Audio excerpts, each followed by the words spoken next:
The first 10 years of my life, I spent in a series of foster homes and orphanages. My mother had 3 boys by the time she was very young, in her early 20s. And my father abandoned his family. He just left. He took off one day. Well, I was born in 1940, and there was a depression in the world. There was a war getting going. There was no welfare. There were no food stamps, things like that. So my brother Dave and I, my next oldest brother, went into a series of homes and ended up in an orphanage kind of place out in Mount Clemens, Michigan. And my oldest brother went with my grandmother, 9 or 10, and got us back together.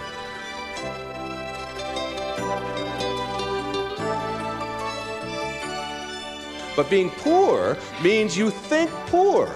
Self-worth comes from one thing, a belief that you are worthy. Teacher, therapist, consulting psychologist, and best-selling author, Wayne Dyer.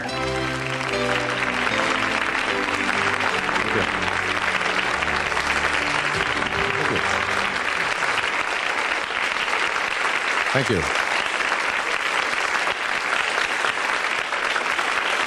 Thank you so much. Enough. Thank you. I appreciate it so much. The topic, if there is such a thing, for today is choosing your own greatness, or being a no-limit person, taking charge of your own life. Something I really believe, that you are the sum total of all of the choices that you've made up until now. And anything about yourself or your life that you don't like or isn't working or isn't mobilizing you is to be looked at in terms of, can I grow? Rather than, why did I do it, or isn't this wrong? See, the 2 ways to motivate yourself are deficiency motivation, which says, where I am I don't like. I don't like what I've done. I don't like the fact that I can't do this well or I can't do that well. So I will list these things in my own repertoire, and then I will be constantly trying to repair those deficiencies, always assuming that I'm deficient, that there's something wrong with me, and I'm trying to fix it. And when you do that, you spend your whole life doing that. And you never arrive, because your life becomes a series of trying to get someplace else. And it is, if you follow that, if you live that, if you behave that, then what happens to you is you become a person who will always suffer from this disease called more. You always have to have more. Because whenever you are getting where you want to go, let's say you want $100,000 in the bank, and you work, and you struggle, and you deny yourself, and you do all of those things, and you finally you get there, and here you are, you got $100,000 in the bank. All of this stuff over here is, of course, your life, and that is all you know. That's what you know how to, that's how you are. That is your being. That is your way of being. So that when you do get here, what you will do is say, this is not enough. A no-limit person is never operating from deficiency or from lack in their life. They're never saying, I don't have enough.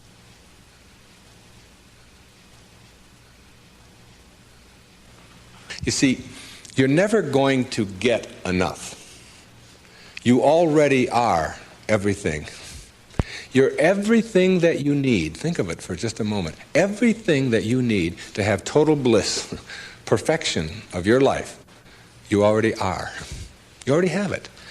You came into this world with nothing. That's how you're going out. And the time that you have here, what you have is your uniqueness, your specialness, and you don't need anything else. Now think on this. If you don't know how to appreciate what you have and where you are in your life, you don't need anything else. Because if you do get something else, you won't know how to appreciate that either. You'll just want more. Or you'll want it to be different. Or you'll want it to be the way it used to be.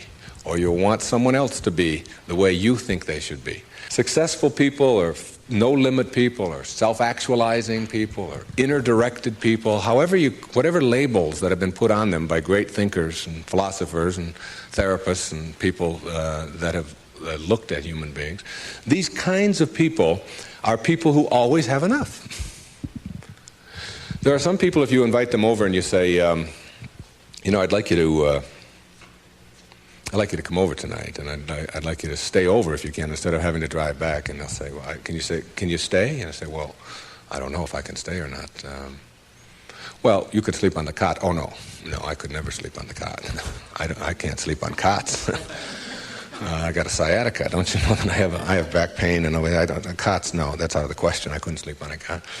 And what about breakfast? Well, we don't have any food, but we have some old grapefruit that are in the refrigerator. They have a few spots on them. Oh, no, I could never eat grapefruit. Spots? No, thanks. I can't eat grapefruit spots. I just couldn't do that.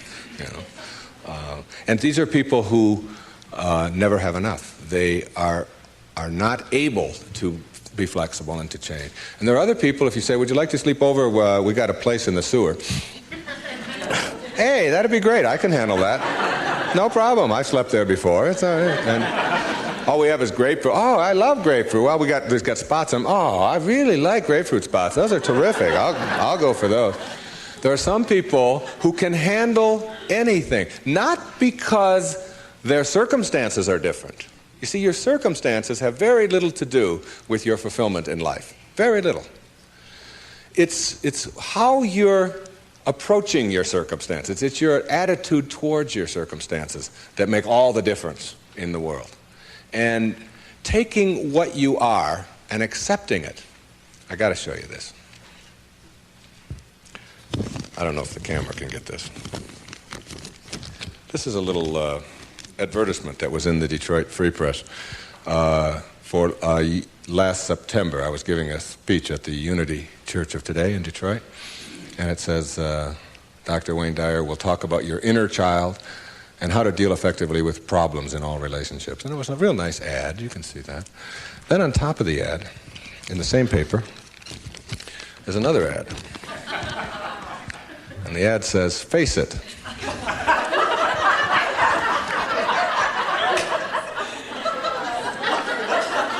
Right on top of my ad, there's no hiding from hair loss.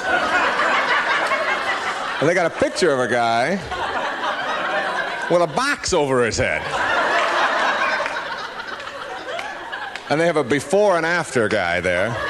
And the after guy looks like he's just found fulfillment. And it says, you can't run and you can't hide. Hair loss is a problem, and unless you take action, it will continue. Now, we've got to look at this in terms of what I can do with this and how I can handle this. See, my daughter helped me with being bald a long time ago. She said, Dad, you're not really bald. Don't think of yourself that way. She said, you're just about this much taller than your hair. That's all. Just sort of a nice way to look at it, too. I just sort of outgrew my hair, sort of transcended my hair, if you will. All right? No-limit people are human beings who take what they are and accept it, and don't tell themselves that somehow they're deficient because of anything about themselves.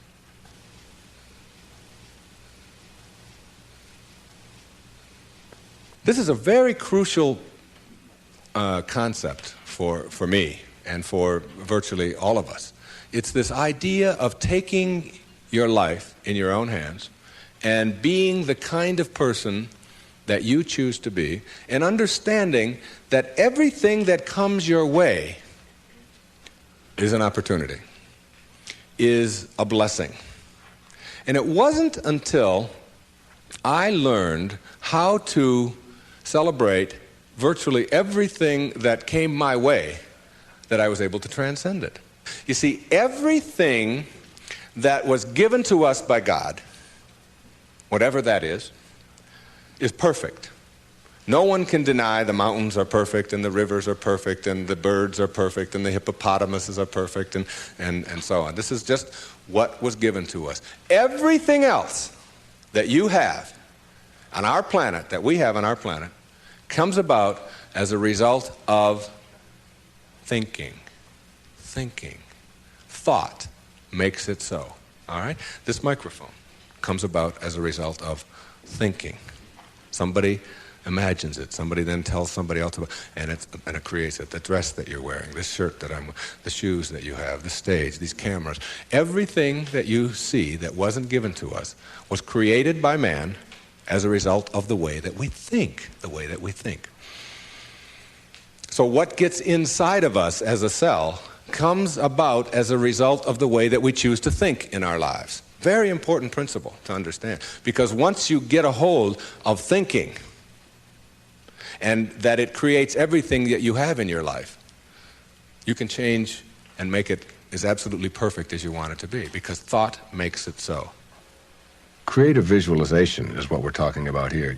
The imagery, or the image that you have of anything in your life, is really like mental behavior. It's like going out and practicing. If you go out and practice with a basketball, shooting free throws over and over again, that's physical practice. Imagery is mental practice. It's mental behavior. When you have an image that you can succeed at something, when you have an image that you can do it rather than that you can't do it, when you get into your car and you have an image that you're going to find a parking place rather than that there'll be no place to park, so you're not looking for no place to park, you will start acting on the image that you have, very much like you will start acting on the practice that you have when you're shooting baskets or when you're hitting a forehand or working on your soup or anything else that you're doing. Bucky Fuller, who I served with on the Hunger Project Advisory Council for 9 years, who died not too long ago, said that 99% of who you are, you can't touch, you can't see, you can't smell. 99% of you is untouchable, unsmellable, invisible. It is what Ken Kais has called your conscious awareness. It's what looks out behind those eyeballs. What is that? It isn't cells. It's some kind of conscious awareness that you are. And make no mistake about it, you've occupied a whole lot of bodies already. Now, this is not reincarnation talk. Although, I don't know about this reincarnation. People ask me if I believe in it. I say, well, I taught in a junior high school in the inner city of Detroit for 4 years. And I saw those dead bodies come to life every day at 3 o'clock. So I believe in reincarnation, all right? Now, if 99% of who you are, you can't touch and you can't feel and you can't smell, then what is it? Who is it? Where are you? What is this thing called your essence or who you are? And where does it go? Now think of this. You were in a body. I have a little baby girl who's 11 months old. And we were all in a body that size. Well, it's only a body about this big. Got fingers only this long. You know? Got tiny, tiny little parts all over the place. I mean, she's only this tall. Now, is that her? Is that her essence? Because I have other children who are much older, and I am much older than that, and I can remember being 3 and being in a different body. Still me, still my essence there, different body, totally different, doesn't even look anything like when I was 11 months old. And then I was 13 and had a funny body at 13. But still my essence was there in a whole new body. Hairs growing all over the place that I didn't understand, all kinds of things happening to it, you know. Then hairs falling out of it later on, you know. Looking at those hairs that fall out and say, what held it in yesterday? You know, I don't know. I don't even understand that, okay? And so it's like who I am has been in many, many bodies already, all right? And that essence, you see, everything on our planet that is alive can never die. It can never die. Life doesn't die. It just transforms. It just moves on to new places and new ways of being. New ways of being. And the way of being that is the most transcendent of all is this way that comes from seeing yourself as love and only having that to give away. Only having that to give away. Let's say I were to stand up here in front of you and just visualize for a moment that I have an orange. And I take this orange and I squeeze it as hard as I can squeeze it, okay? What's going to come out? Juice. What kind of juice? Orange juice. Apple juice, any chance? Once in a while? Come on, now and then. A little mango juice come out of an orange once in a while? No mistakes, right? Never, no matter what. Next question. Everybody passes. These are easy, okay? Why, when you squeeze an orange, as hard as you can squeeze it, does orange juice come out? Because that's, not because it's an orange, because that's what's inside, isn't it? On our planet, when you squeeze something, what comes out of it is what's inside. Not too difficult, all right? Does it matter if your mother squeezes the orange? Does it matter what instrument she uses? Does it matter if you just had your period and then you squeeze an orange? Does it matter if your boss squeezes it? How about if your kids do it? Your kids squeeze an orange. Does it matter? Does it matter what time of day? Suppose they do it at noon, all right? How about at 4 in the morning? Does that matter? Whenever you squeeze an orange, the only thing you get out is what's inside, right? No arguments. Same thing works for you. Same principle works for you. It's a principle of the universe, all right? Someone squeezes you. That is, someone puts pressure on you. Someone says things about you that you don't like. Someone puts attention on you, whatever. Your boss says something to you that you don't like. And out of you comes anger. And out of you comes hatred. And out of you comes fear. Or out of you comes stress. Or out of you comes tension. Why? Is it because of your boss and the way they squeeze you? Never. Is it because of your mother? I mean, she really can be a pain sometimes, right? Is it because of your children? No. What comes out of you always when someone squeezes you is what's inside. This is the vital principle of being a no-limit person. It's so crucial to get this and understand that. That if you have any hatred in your heart for anyone in this world, or any anger, or any fear, or any of those things, it has nothing to do with the rest of the world. It only has to do with what you put inside. Now, how does what gets inside of you get there? That's the key. How does it get there? As you think. Only as you think. You see, there's no anger in the world. There's no stress in the world. There's no tension. It's perfect. We've already established. It's a perfect place. It works just fine. It's all flowing the way it's supposed to flow. The evidence for it is. That's all the evidence you need. Just look around you. Everything out there is a miracle. Everything, including you. There are no mistakes. It's all perfect. And everything that happens to you in your life, whether it's a trauma, whether it's a disease, whether it's somebody treating you in a certain way, there's a lesson in all of it. No-limit people understand the lesson in life and therefore celebrate the lessons.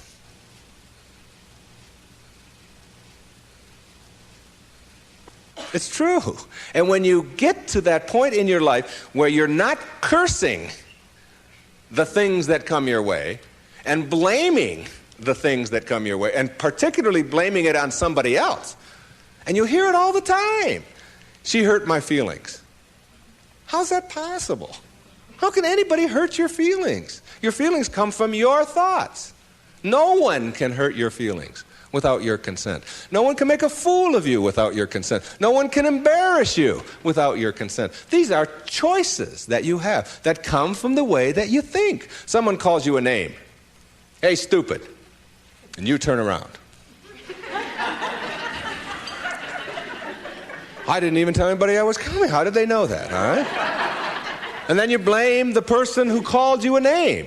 Instead of saying, that's just their opinion. That's just where they are. That's where they are on the path. And it's okay. All of you are in relationships, right? Everybody has a relationship of some kind or another.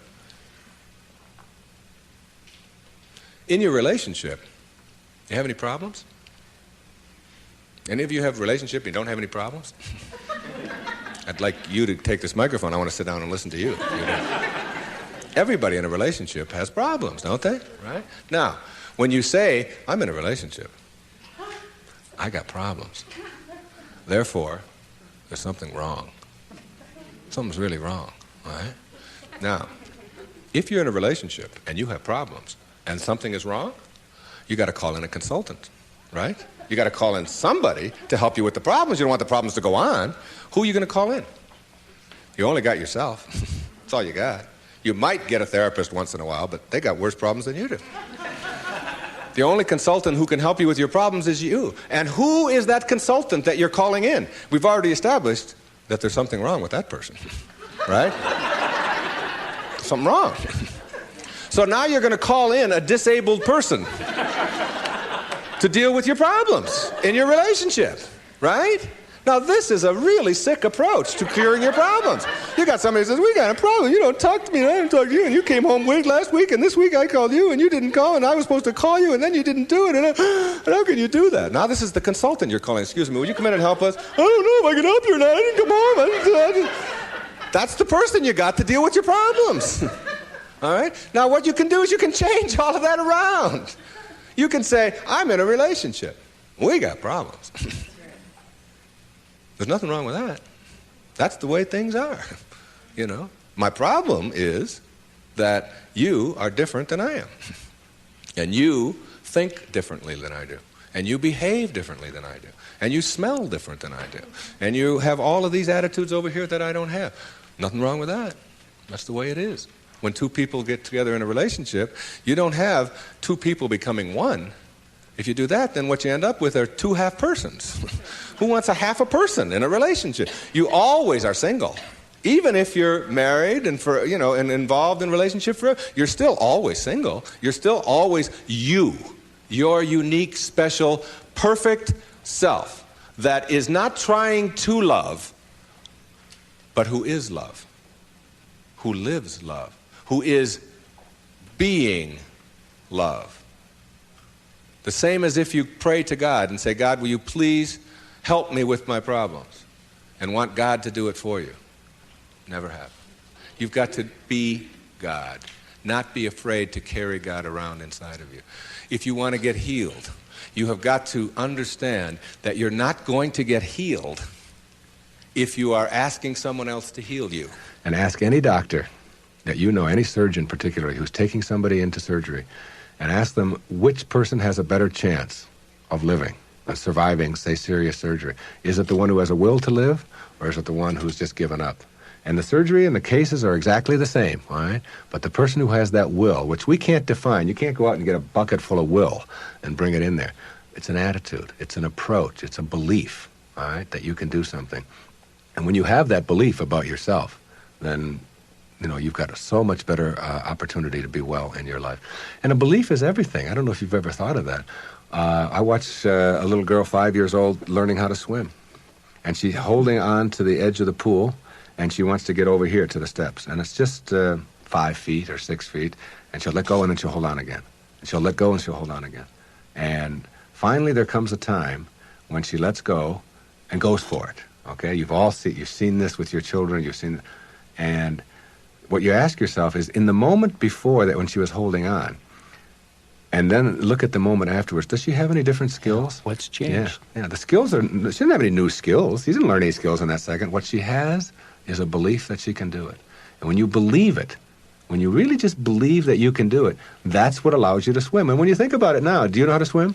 Yeah, so when you dive into the water, you don't think about that. You just know when you dive into the water, you can swim. You don't have any necessary swimming skills or anything like that. Or when you get on a bicycle, you get on, you know that you're going to, unless you believe you can't, because you've never gone out there and tried it and worked on it and done it. Told a story of a patient of yours who had that very problem, who said she didn't know how to ride a bicycle. Yeah, Gail, who came to me many years ago. And you know why she said she couldn't ride a bicycle? Because her mother wouldn't let her get on one. Cop out. Yeah, absolutely.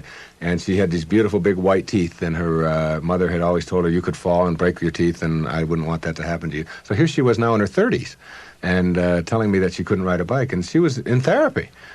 And I said to her, okay, let's go. She said, go? Where are we going?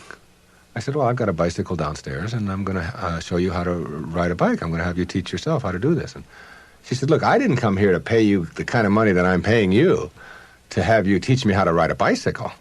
I came here to find out why I can't. I said, oh, well, you're going to need another 30 seconds of therapy easy, okay? The reason you can't is because you never got yourself on a bicycle. And until you do, you never will know how. And you just believe that you can't. Oh, that's the end of that. There's no more to talk about that. Now, what we have to do is get you to get out there. And we went downstairs, and it was a woman's bike. And I've helped a lot of people to teach themselves how to ride a bike. And what you do when you help someone to teach themselves how to ride a bike, because you don't teach anybody how to ride a bike, okay, is you let them do it all themselves. You let them hold it. You let them balance it. You let them move with it.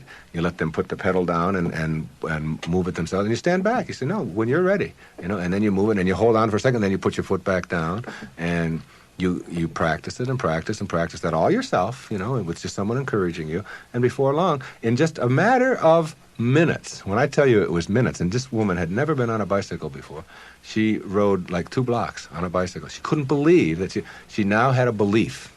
Being, to me, means seeing the greatness and the uniqueness in you and never letting anybody else convince you to the contrary.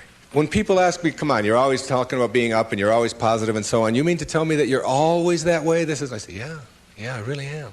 And it isn't because I'm out there doing something in an artificial way. It's an authentic response to my having gotten the junk out of me. And the junk is the way that I used to think, the way that I used to think. Think for a moment, if you can visualize right here, a clock, a big clock. And the hands on the clock go from 1 to 12. The clock starts right out here with the minute hand, and it goes over towards the 3, the hour hand, minute hand. And that's the time in your life when you are moving away from yourself, from your true self. That's the time when you are trying to put other people down, trying to prove that you're bigger and better than somebody else, trying to make yourself right all the time, as opposed to being with somebody else. It's like you're moving away, and a lot of people spend a lot of time moving away from their true self, because your true self is this little child, is this beautiful little child inside of you that has only love and acceptance for everything in the world, and no dis-ease, no absence of ease. You move away towards the 3, and then you move down here this way, and you're still moving away from yourself until you hit the 6.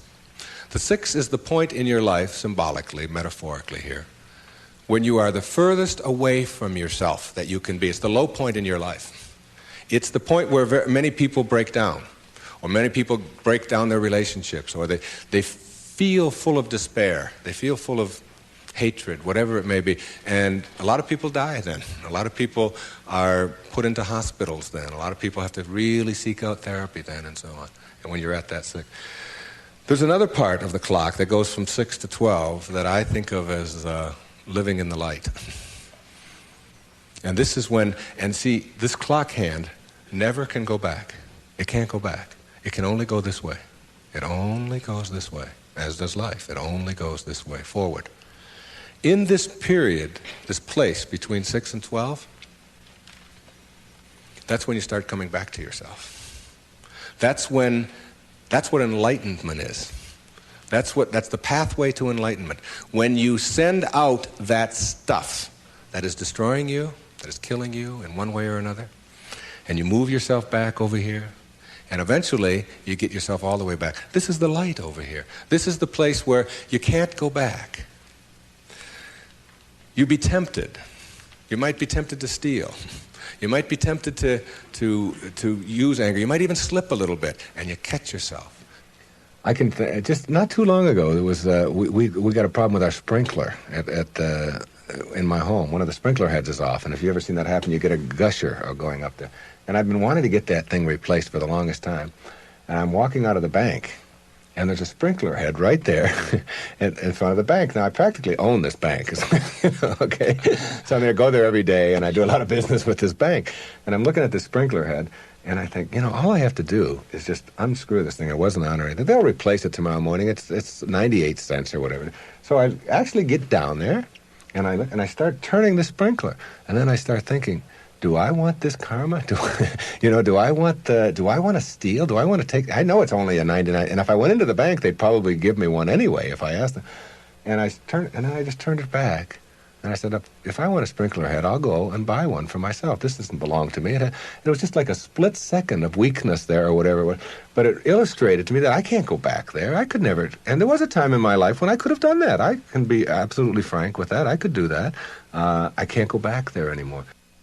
That's where you start. That's the place to start. Because when you get all of that out, when that's all gone, and I mean gone, and it only comes about as a result of the way that you think, so it's just changing around your approach to life, the way that you think in life, when that starts to go away, what you've become filled up with is what your natural self is, which is this loving, accepting, not fighting the universe, but instead living in it and going with the flow and all of the kinds of cliches that you've heard 1,000 times. That's the metaphor there. And you see, every time you try to go back, can't do it. You can't do it. And the ingredients that make for a no-limit life are 5, in my opinion. The first is quality rather than appearances. You begin to change your thinking from appearances and how things look and how other people view me, okay? Because every time you find yourself upset in life about anything that anyone else has said, what you're really saying is what you think of me is more important than what I think of me, all right? So you change from appearances to what I call quality thinking. Quality. What is the quality of my life, rather than how does it appear to others? Now, do you tell yourself that because my friends don't like me, that means there's something wrong with me? No, that's what you have to learn. That another person's opinion is just that. It's their opinion, and that's all it is. Every time you are upset, or your children are upset, because of what somebody else says about them, including their peers, what you are really saying in that moment, and this is really important, what you're saying is, what you think of me is more important than what I think of myself. And you must never give anybody that kind of power and control over you, because they will always have it. The funny part about approval, for those of you who really want it, now I'm here to tell you that I like approval. I enjoy it. I find it one of the most exciting things in the world. I like it when people read my books. I love it when people applaud. I like it when people tell me nice things and all. I like approval. I'm the first one to admit it. What I don't do is I don't need approval. There's a big difference between wanting approval and needing approval. When you need approval, it means you become immobilized when you don't get it, from making other people's opinions more important. Now, for those of you who say, yeah, but I want approval and I need it, and if I don't get it, and so on, then understand this. The people who get the most approval in life are the ones who care the least about it. And the ones who get the least approval are the ones who are always going after it. So if you want approval in this paradoxical way that I'm talking about it, stop needing it. Stop concerning yourself about it. Ask yourself, who gets the most approval in life? Think of the person that gets the most approval, and you'll see that that person couldn't care less what other people are thinking. They're so busy being, they don't have time to notice what their neighbors are doing. Thoreau said this. He said, if you advance confidently in the direction of your own dreams and endeavor to live the life which you have imagined, you will meet with a success unexpected in common hours. What that means is that success is not something that you can get in life. Success is an inner process. Success is something that you bring to everything you do in your life. It isn't something you get out of what you do. And when you get that, and you learn how to get the junk out, and advance confidently, doing what makes the most amount of sense to you based on your inner signals and the one issue of morality, which is you never interfere with anybody else's right to do the same. Each person has their own right to advance confidently in the direction of their own dreams. And when you violate that, you're violating the principle of the universe, the essence of the universe, which is cooperation and harmony. Then success will begin to chase you. And it will come into your life and arrive in your life in amounts that you never dreamt of before. That you never dreamt of. Things will start happening to you that you would never imagine before. I'm working on a book right now that's going to be called You'll See It When You Believe It. And when you start believing in some of these principles, you'll start seeing things that you were blind to for so long. When you were back here in the 2 and the 3 and the 4 and the 5, when you were moving away from yourself, as long as you're moving back towards your universal essence, your harmony with yourself, your cooperation with the rest, things will start happening in ways that you never dreamt of. Jung called it synchronicity. And it's a term that we use to explain how unexplainable coincidences sort of happen in our life. And how come these things happen? I'm going to share a couple of those with you before we leave. The quality versus appearance in your life means that you get that inner candle flame working in a way that gives you quality, independent of what other people think of you. Maslow, in defining self-actualizing, no-limit people, said they are independent of the good opinion of other people. Of the good opinion of other people. Independent of it. They're so busy advancing confidently, doing the things that make sense, and bringing success to changing their baby's diaper, and bringing success to weeding their garden, and bringing it to the job. They bring it on the airplane so that when they run into somebody who is rude to them, a stewardess that is rude, they don't see it as an attack on them. It's just where they are, and they send them love. Help them a little bit, you know. They're kind. When somebody wants to get in on the freeway, and they're one old temptation when they were on the 1 to the 6 side was to say, oh yeah, nobody's getting in front of me, I'm getting there first. It's like they slow down a little bit. They don't have all that type A stuff of having to beat somebody else and having to defeat somebody. It's a new way of being. It's a way of quality where your harmony allows you to cooperate, and you are a part of what this whole thing is about. New way of being, quality rather than appearances. Another new way of being, very important. Living your life on ethics rather than rules. Ethics rather than rules. All these rules, all these ways of having to do things, somebody else dictates to them. Do you know that some of the most immoral acts in the world have been perpetrated in the name of the rules? These are the laws. What do you think Nazi Germany was all about? Everybody doing all these horrible things to other people. I'm only doing my job, was the defense we all heard at Nuremberg. I was just doing my job. If it's an immoral rule, it's immoral to obey it. And self-actualizing people, as Maslow tells us, have rules inside of them that they could never obey, never disobey, ever. And they have to do with ethics, how you treat people. How do you think we get to where we are now? You know who Rosa Parks was? The woman in the South, the black woman in the South who said, not today, I'm not going to the back today, no way. I know what the rules are. The rules were all over the place. If you needed a reminder, there were signs every place, colored in the back, white in the front. And she said, no, I'm sitting here.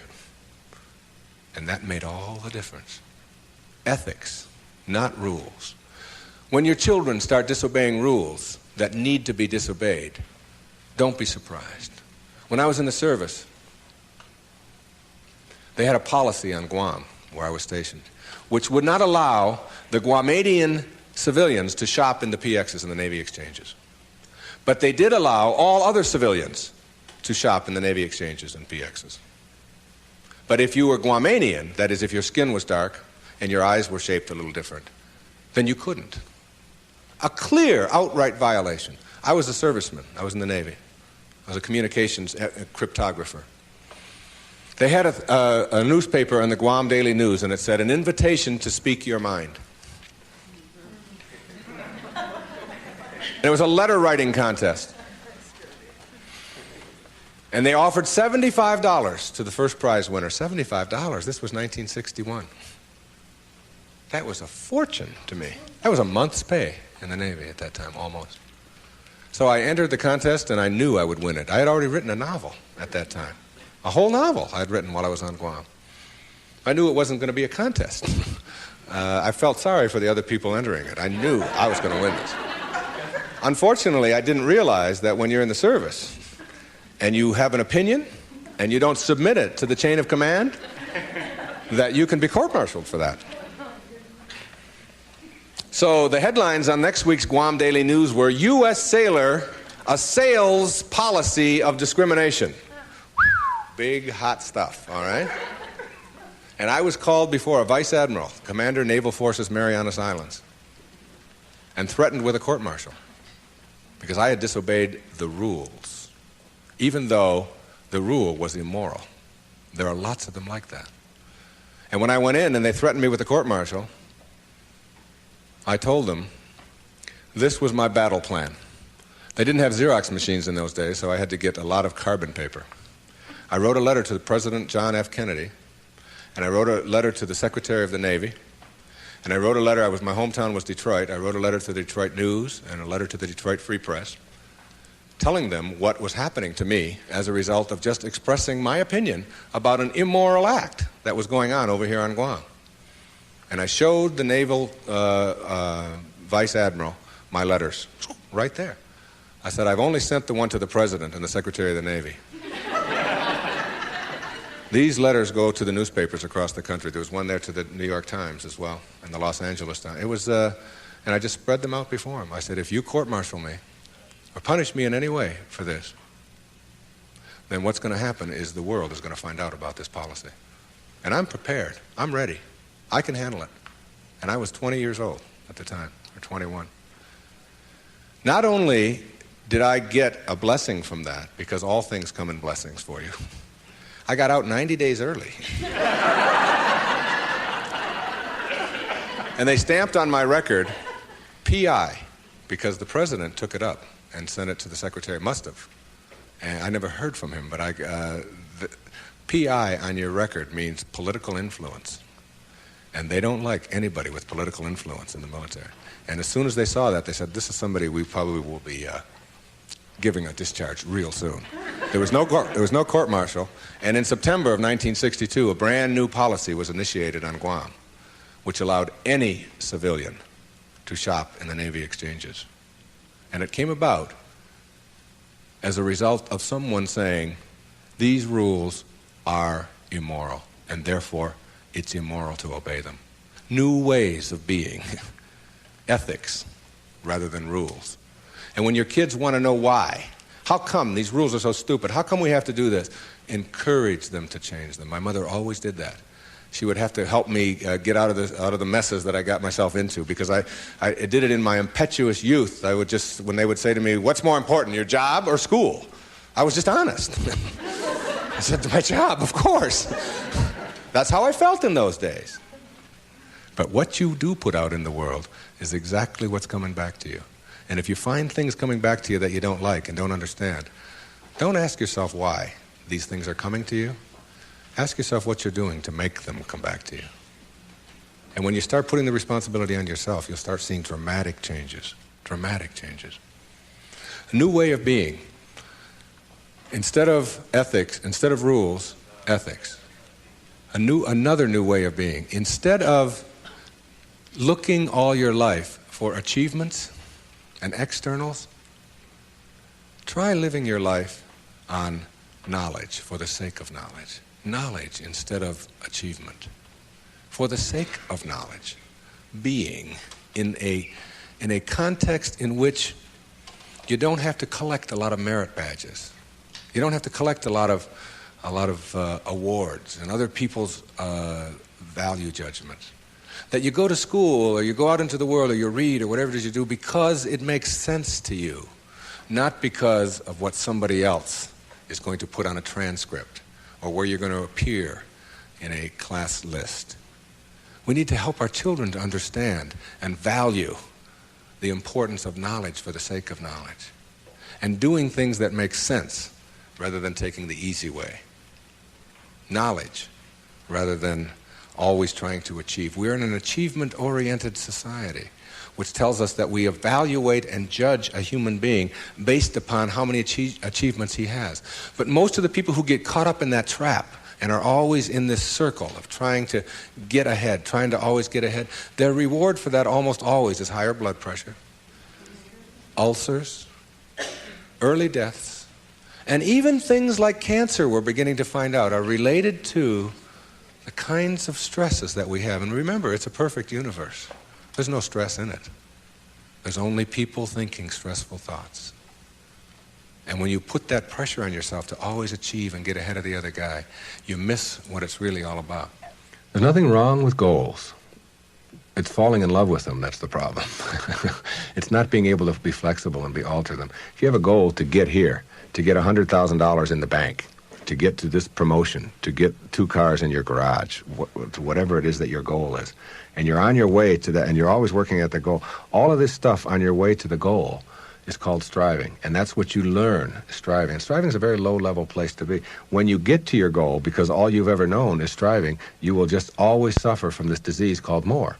You will just upgrade your goal to $200,000, 4 cars and 2 houses and another wife and a younger one and all of these kinds of things. If you have a goal and you understand that every step along the way is a present moment to enjoy and to live, then the goal won't become any obsession. I don't have any goals in my life. People ask me, where are you going to be 5 years from now? What are you going to be doing? What's next for you? I remember what Lincoln said, who to me was like the greatest person who ever sat in that White House. He said, I never had a policy. He said, I just tried to do what made the greatest amount of sense each and every day of my life as I sat there as the President of the United States. And I think there's something really significant in that you don't have to get it all planned out and follow a certain pattern and do it a certain way. If you just sort of trust your inner instincts and go with that and live each moment, the goal stuff will all take care of itself. But if you're sacrificing and pushing your life aside and suffering on your way to trying to get someplace, you'll never get there. It will always elude you, because once you get there, you'll just have to upgrade it. And that's because that's all you'll know. Nowness is that purest form of sanity, living in this moment and enjoying it. And all the rest of it will sort of work its way out. Another new way of being for me is to think of yourself in terms of personal authority rather than being an authoritarian. Personal authority. A person who has authority never needs to dominate anyone else, ever. Dominating doesn't become necessary. In business, you can have authority. The people who have the most authority are the ones who listen the most, and the ones who are the most conscientious about what do other people have to say. A person in a relationship who has to dominate somebody else and has to make the other person submissive shows that they don't have authority, because they're getting their power not from within for themselves, but on the basis of who they can control. And that never lasts. That never lasts. The only thing that lasts is having inner power, if you will. Know thyself. That's what Shakespeare said. Know thyself. The more you know yourself, the more you become honest with yourself, honesty becomes just a way of life. No, I don't think the world necessarily does, but you can't run your world. You can't run your world based upon what the rest of the people in the world want or don't want. To me, honesty is like, it's a karma that goes out into the world. How people treat you in the world is their karma. How you react is yours. And when you react to it with dishonesty, that's what you're putting out into the world, dishonesty. And when you put dishonesty out into the world, that's what's going to come back to you, because what goes out is what comes back. That all, as you sow, so shall you reap. I mean, it's in every great institution that there is in the world, whether it's a religion or a philosophy or whatever. What you put out is what comes back. Whatever you plant is what you're going to get back. And the more that you put out honesty, just because it's what you are, because you are being honesty, you're not trying to be honest, you're just being honesty, then that's what will come back to you on a regular basis. And when it doesn't, you'll just see that as another test for you to pass. And finally, a fifth way of being that is new, for me, it has become a way of life. It's called serenity instead of acquisitions. The more you try to acquire, the more you try to get, the more you try to collect in your life and evaluate yourself on the basis of that, the less serenity you're going to have. More is less. It's almost a secret of the universe. Serenity means inner peace. It means that you can find joy in every moment that you have in your life instead of always looking for it. It means that while you are driving along the countryside, and seeing, instead of saying, I'm on my way to this point, that you can open your eyes and see it with new eyes. See the rolling mountains, see the grass, see the deer, see the sky. You can just stop wherever you are in this second, wherever you are, and just look around you, and you can begin to appreciate just your surroundings and your environment. Then you can begin to appreciate the people that are in your life, and even the ones that are negative and you're having the most difficulty with. You can practice a new way of being with them, which is sending them love, sending them flowers, send them books, send them a tape, send them something, and just see what kind of reaction that you get. Super emotional health is just an attitude. An attitude is everything. I want to summarize these new ways of being and give you the most important ingredient on the path as we leave. I said that it's quality in your life to be focusing on rather than appearances, and it's ethics rather than rules, and it's knowledge rather than achievement all the time, and it's being personally an authority on yourself rather than authoritarian and trying to be dominating someone else or to be dominated, and serenity, which is the name of my little girl, my youngest daughter, Serena, rather than acquisitions and accumulations and trying to prove yourself that way. And when you get that serenity, which comes from the way that you think always, then you will replace all of the other junk that keeps you back here between 6 and 1 on that clock. And once you get past it, you'll never, ever be able to go back. Because the light, living in the light, is a way of being that if you're not there, you don't get it yet. But once you see it, and once it begins to take over your life, you can never go back. That is your purpose. Your purpose isn't to try to be loving. Your purpose is to be love and only have that to give away. Well, but there's one other ingredient, and it's really crucial. Forgiveness is the vital ingredient on the path of enlightenment. And if you don't know how to do it, then practice sending out love. Take the person or the people that you're having conflict with, any place in your life, send them something. You don't have to even do it physically. Just send them something that comes from inside. And what's inside is how you choose to think. And if you can make that love and do that, and that is to me the test. Not whether you can love someone when they smell good, when they do everything that you're supposed to, but whether you can love someone who has sent you hate or anguish in your life and send it back. You don't have to forget. You don't have to go back. But you got to get it out of you because it is blocking you and holding you back. And when I said you'll see it when you believe it, all my life I had wanted to write fiction, a parable. 3-4 years ago I decided to go off to Hawaii, to Maui, to Kaanapali Beach, and to write. Now the books that had made the most difference in my life were The Little Prince, Candide, Siddhartha, Jonathan Livingston Seagull, Illusions, Alice Through the Looking Glass, Gulliver's Travels, parables, teaching parables, stories that can tell a message. I went over to Maui, and I sat down on the beach, and I'd been talking about writing this, I'd been talking about doing this, and it was something that... And I have a little girl, and her name is Sky, S-K-Y-E. I decided to reverse the letters in her name, E-Y-K-S, and put an I in there, which symbolizes the self, Icus.